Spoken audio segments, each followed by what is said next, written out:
Judas Iscariotes. Seu nome é sinônimo de traição, marcado por um dos atos mais conhecidos da história. Mas quem era esse homem antes de ser conhecido como o traidor de Jesus? O que o levou a tomar uma decisão tão devastadora, mesmo caminhando lado a lado com o próprio Messias? Esta história, repleta de mistério, ambição e arrependimento, nos convida a olhar além do rótulo que ele recebeu. Vamos mergulhar nos detalhes da vida de Judas, desde seu chamado até o trágico fim, para descobrir não apenas quem ele foi, mas também as lições profundas que sua história nos oferece. Inscreva-se no canal para mais histórias bíblicas emocionantes e ative o sino de notificações para não perder nenhum vídeo. Judas Iscariotes. Um nome que, por si só, já carrega mistério e inquietação. Pouco se sabe sobre seus primeiros anos, mas o que se sabe é suficiente para começar a tecer a história de um homem que faria parte dos eventos mais impactantes da história da humanidade. Seu sobrenome, Iscariotes, parece trazer pistas. Alguns dizem que significa homem de Queriote, uma pequena vila da Judéia, o que o tornaria o único discípulo a não ser da Galileia. Outros sugerem que pode ter alguma ligação com o termo sicário, referindo-se a um grupo de revolucionários armados. Mas quem era, afinal, esse jovem antes de ser chamado por Jesus? O que o fez se destacar entre tantos outros para ser escolhido como um dos 12 apóstolos? Judas, como qualquer outra pessoa, carregava sonhos, esperanças e também suas próprias lutas. A vida, naquela época, era dura. Muitos judeus viviam sob o peso da opressão romana, e a expectativa de um Messias, que viria libertar o povo, estava viva no coração de todos. Então, em meio a esse cenário de esperanças e frustrações, Judas é chamado. E não foi apenas um chamado qualquer. Jesus o escolheu pessoalmente para andar ao seu lado, para testemunhar milagres, aprender os ensinamentos e, quem sabe, fazer parte da promessa de um novo reino. Esse momento deve ter sido avassalador para Judas. Talvez ele sentisse o peso da responsabilidade ou, quem sabe, via a oportunidade de alcançar algo maior. O chamado de Jesus chegou até Judas como um relâmpago no meio de uma noite escura. Um convite inesperado que, de uma hora para outra, mudou o rumo de sua vida. Ele, um homem comum, com suas preocupações diárias e um coração cheio de inquietações, foi escolhido para caminhar lado a lado com aquele que muitos já acreditavam ser o Messias prometido. A princípio, foi algo arrebatador. A oportunidade de estar perto do homem que realizava milagres, que falava sobre um reino de paz e justiça, era uma chance única. Judas talvez tenha sentido uma mistura de admiração e expectativa. Poderia ele, finalmente, estar diante daquele que traria a libertação de Israel? Afinal, muitos esperavam por um líder que se levantaria contra o domínio romano, alguém que restauraria o poder do povo judeu. Mas Judas não era o único com expectativas. Cada um dos discípulos tinha suas próprias visões do que seguir Jesus representava. Uns viam esperança espiritual, outros ansiavam por libertação política. E Judas, neste grupo, não era diferente. Talvez, no fundo, ele acreditasse que esse chamado levaria a algo maior do que ele mesmo poderia imaginar. Ao seguir Jesus, Judas começou a testemunhar coisas que poucos poderiam imaginar. Milagres aconteciam diante de seus olhos, e as palavras do Mestre eram profundas, repletas de mistérios e promessas. No entanto, à medida que os dias passavam, algo em Judas parecia não se alinhar completamente com os outros. Enquanto os dias se transformavam em meses, Judas caminhava ao lado de Jesus e dos outros apóstolos, observando, ouvindo, aprendendo. A convivência com o Mestre era intensa. Cada palavra dita por Jesus, cada milagre realizado, deixava todos maravilhados e cheios de esperança. Eles viam paralíticos andando, cegos enxergando, e pessoas sendo libertas de seus tormentos. Era impossível não se sentir impactado. A cada passo, a fé dos discípulos crescia, e Judas, de certa forma, estava ali, no meio de tudo isso, testemunhando o poder de Deus. Mas, enquanto os outros pareciam se entregar totalmente ao chamado de Jesus, algo em Judas soava diferente. Talvez ele estivesse confuso, talvez frustrado. Ele via o Mestre realizar tantos feitos grandiosos, mas e o reino que todos esperavam? Onde estava a libertação prometida? Os romanos ainda dominavam, o sofrimento do povo continuava. Será que Judas estava começando a questionar os caminhos de Jesus? Era como se, aos poucos, ele se distanciasse internamente do que estava acontecendo. Apesar de estar ali, acompanhando tudo, Judas parecia carregar uma sombra dentro de si, uma inquietação que não ia embora. Jesus falava de um reino que não era deste mundo, e isso talvez não fosse o que Judas esperava. O desejo por algo mais concreto, mais terreno, crescia em seu coração. Ele não era alguém fácil de se desvendar, e muitas vezes seu silêncio revelava mais do que suas palavras. E foi nesse contexto que Judas recebeu uma responsabilidade importante. Ele foi encarregado de cuidar das finanças do grupo. A escolha de Judas como responsável pelas finanças do grupo poderia ter sido vista como um sinal de confiança. Afinal, cuidar do dinheiro exigia disciplina, atenção e responsabilidade. Cada doação que chegava para ajudar os pobres ou para sustentar o grupo passava pelas mãos de Judas. Ele tinha o controle da bolsa que guardava o que era destinado aos necessitados. Esse papel, no início, parecia apenas uma tarefa prática, mas aos poucos, o peso desse dinheiro começou a se fazer sentir de uma forma diferente. Era uma posição delicada. Ele não lidava apenas com moedas, lidava com as esperanças das pessoas, com o sustento daqueles que dependiam de Jesus e seus seguidores. No entanto, algo aconteceu no coração de Judas ao ter essa função. Ele começou a se inquietar. O brilho das moedas, o som metálico que faziam ao cair na bolsa, parecia ganhar um peso maior dentro dele. Uma pequena tentação começava a crescer, silenciosa, imperceptível, mas constante. Com o passar do tempo, Judas começou a desviar parte do dinheiro. Ele pegava pequenas quantias para si, acreditando que ninguém perceberia. E talvez não tivessem percebido por muito tempo. Mas Jesus conhecia o coração de todos os seus seguidores. O que se passava na mente de Judas não era um segredo para o Mestre. No entanto, nada foi dito diretamente. Era como se a própria presença de Jesus estivesse sempre prenunciando o que viria. Foi em uma tarde tranquila, em uma casa simples de Betânia, que algo mudou entre Judas e os outros. Jesus estava lá, com seus discípulos, e Maria, irmã de Lázaro, entrou na sala com um frasco de perfume puro, caríssimo, feito de nardo. Sem dizer uma palavra, ela se ajoelhou aos pés de Jesus e derramou o perfume sobre ele, enchendo o ar com um aroma doce e envolvente. Todos ficaram em silêncio, observando o gesto de devoção. Era uma demonstração de amor e honra, um momento único. Mas, no meio dessa cena, Judas não conseguia esconder sua insatisfação. Para ele, aquilo era um desperdício. Seu rosto endureceu e ele interrompeu o silêncio. Por que esse perfume não foi vendido por 300 denários e o dinheiro dado aos pobres? As palavras ecoaram pela sala, surpreendendo os outros discípulos. Não parecia uma preocupação sincera, mas uma crítica disfarçada. Talvez, naquele momento, Judas estivesse apenas tentando justificar sua própria ganância. Jesus, no entanto, não se deixou abalar. Ele conhecia o coração de Maria e sabia o que se passava no coração de Judas. Com calma, o Mestre respondeu: "Deixem-na em paz. Ela fez isso para o dia do meu sepultamento. Os pobres vocês sempre terão entre vocês, mas a mim nem sempre terão."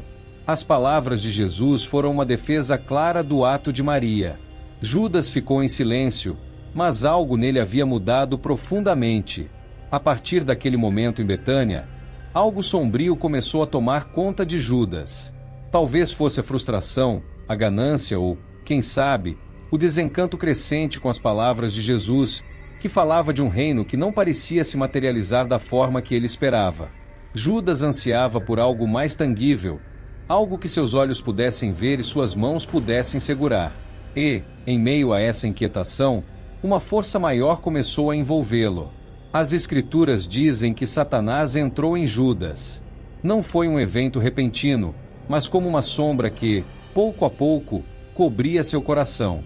Ele não estava mais lutando apenas contra suas próprias dúvidas e desejos.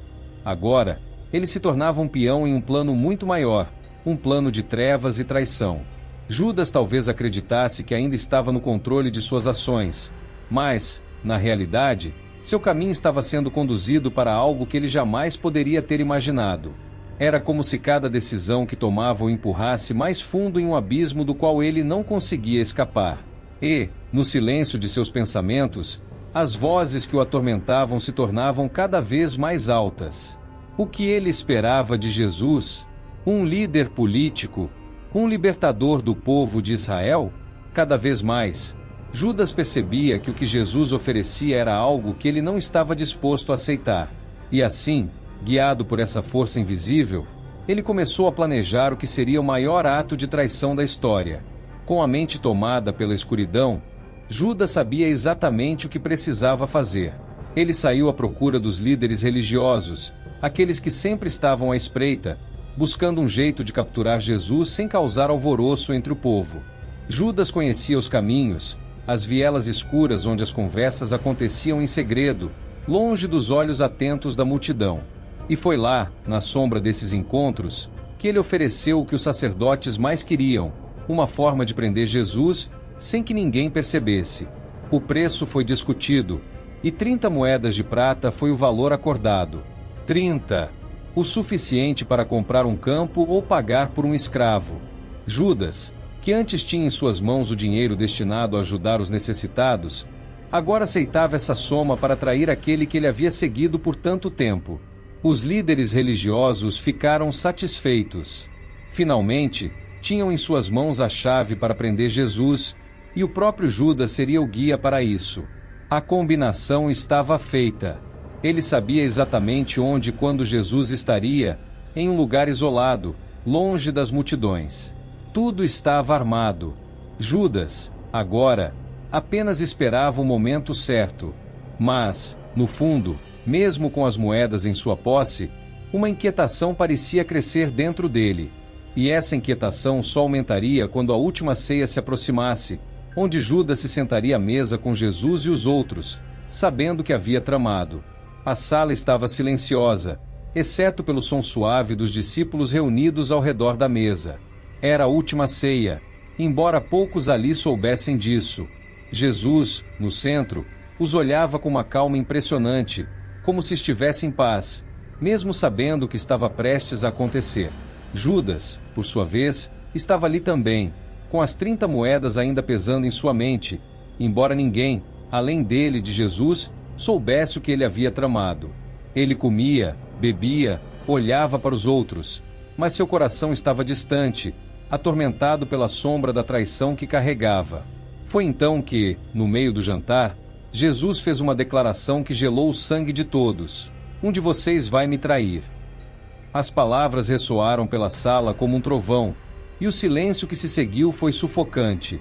Os discípulos se entreolharam, confusos e incrédulos. Um por um, começaram a perguntar: sou eu, Senhor? A dúvida e o medo pairavam sobre a mesa. Cada um deles, com suas próprias imperfeições, temia ser aquele a trair o mestre. Judas, em um ato que misturava desespero e frieza, também se dirigiu a Jesus: serei eu, mestre? Era como se ele tentasse esconder sua culpa atrás das palavras, como se quisesse testar o que Jesus realmente sabia. Mas o olhar de Jesus dizia tudo. Sem levantar a voz, sem alarde, ele respondeu de forma enigmática: tu disseste. O peso daquelas palavras caiu sobre Judas como uma pedra. O que se seguiria não era mais uma possibilidade distante. Agora, a traição estava à beira de acontecer. E enquanto os outros discípulos ainda tentavam entender o que Jesus havia dito, Judas já se preparava para dar o próximo passo. A noite avançava, e o plano de Judas finalmente tomava forma. Jesus e os discípulos foram para o jardim do Getsêmani, um lugar de oração e silêncio. Judas sabia que aquele seria o momento perfeito.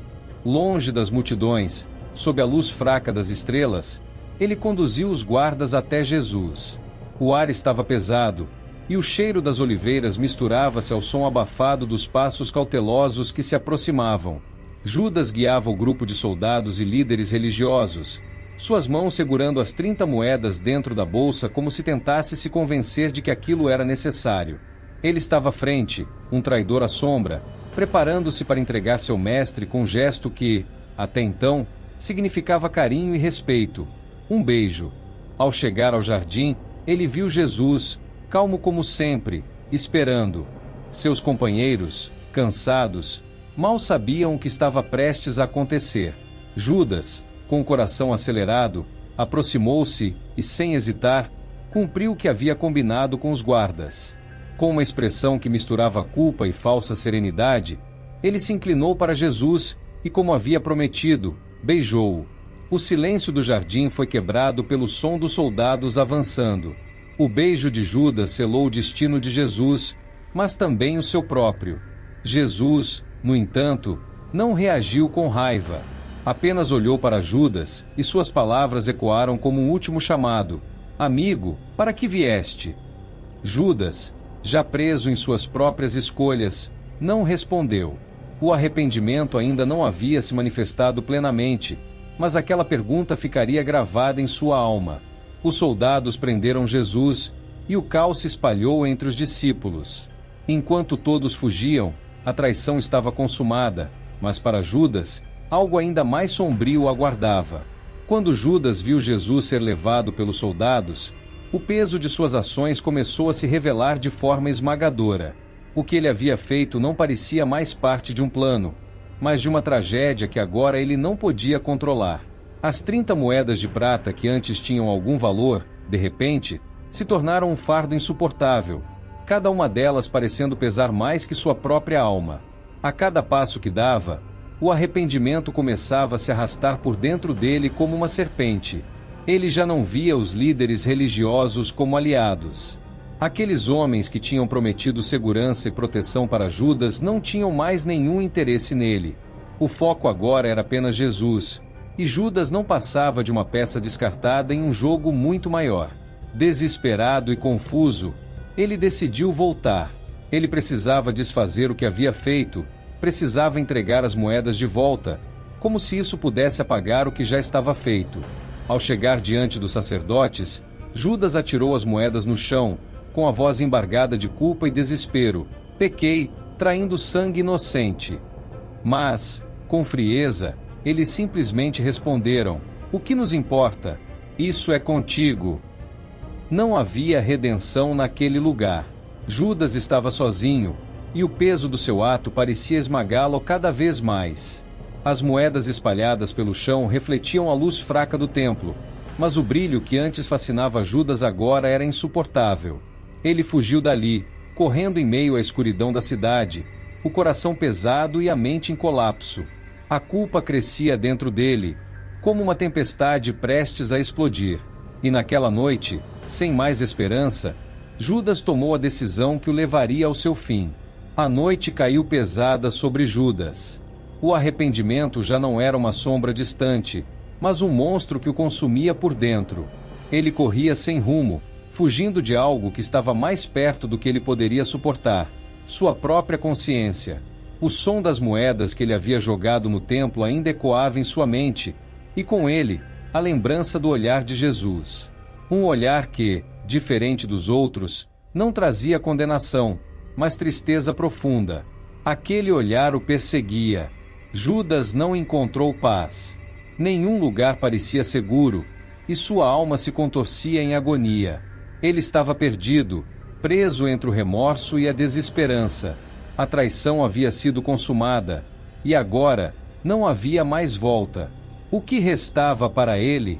Os sacerdotes não lhe deram ouvidos, os discípulos estavam espalhados, e o povo...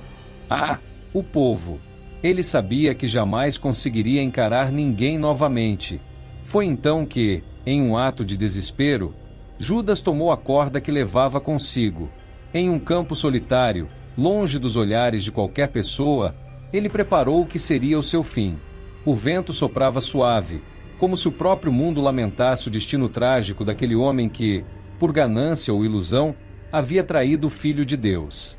Judas amarrou a corda, e naquele instante, Todos os erros e arrependimentos da vida o sufocavam de uma vez só. O campo onde ele escolheu terminar sua vida logo ficou conhecido como o campo de sangue. As moedas que ele havia jogado foram usadas para comprar aquele pedaço de terra, manchado pelo preço de uma traição. Mas a história de Judas, apesar de terminar ali, ainda seria lembrada por gerações. Ao longo do tempo, Judas Iscariote se tornou uma figura central em debates, sermões e reflexões. Quem foi ele, afinal? Um traidor guiado pela ganância, ou alguém que, tomado por forças maiores, perdeu o controle de seu destino? Alguns veem em Judas a figura do arrependimento que nunca foi vivido plenamente, enquanto outros enxergam nele uma advertência para aqueles que colocam seus próprios desejos acima do propósito divino. Jesus sabia, desde o início, o que Judas faria. Ainda assim, o escolheu, o amou e o tratou com a mesma graça que oferecia aos outros discípulos. Judas caminhou ao lado do Mestre, presenciou milagres, ouviu suas palavras e teve todas as oportunidades de escolher um caminho diferente. Mas, no fim, foi consumido por suas próprias escolhas. Seu legado, no entanto, vai além de ser apenas um aviso sombrio. A história de Judas é também uma reflexão sobre a fragilidade humana, sobre como as escolhas podem nos levar a lugares de onde não conseguimos voltar. A redenção estava ao alcance de Judas, como está ao alcance de todos, mas ele não a buscou. E, talvez, essa seja a maior lição de sua trágica trajetória. Uma história que, mesmo marcada pela dor, nos convida a refletir sobre o poder do perdão, da escolha e da graça que sempre nos é oferecida. A primeira lição que aprendemos com Judas é sobre o poder das escolhas. Mesmo estando tão perto da verdade, ele escolheu o caminho da ganância, do egoísmo e, por fim, da desesperança. Sua história nos ensina que não basta estar próximo da graça, é preciso aceitá-la e vivê-la de maneira genuína. Judas viu a verdade, mas deixou que suas próprias expectativas sobre quem Jesus deveria ser o afastasse do propósito divino. Outra lição importante é sobre o arrependimento. Judas sentiu o peso de sua traição, mas, em vez de buscar perdão, ele se deixou consumir pela culpa. Em seu desespero, não percebeu que, assim como Pedro, que também falhou negando Jesus, ele poderia ter encontrado a redenção. A história de Judas nos lembra que o arrependimento é sempre uma porta aberta, mas cabe a nós atravessá-la. Por fim, sua vida é um lembrete poderoso de que o caminho da ambição e do egoísmo pode levar à destruição. Mas, ainda assim, a graça estava ali, à espera de ser recebida. A história de Judas é trágica, mas ela nos convida a refletir sobre nossas próprias escolhas e o quanto estamos dispostos a nos deixar guiar pelo perdão e pela misericórdia que sempre nos é oferecida. Se você gostou da história de Judas Iscariotes e quer continuar acompanhando outras histórias de fé e superação, não deixe de curtir esse vídeo e compartilhar com quem você ama. E claro, inscreva-se no canal para não perder nenhum conteúdo novo. Juntos, vamos explorar mais lições poderosas da Bíblia.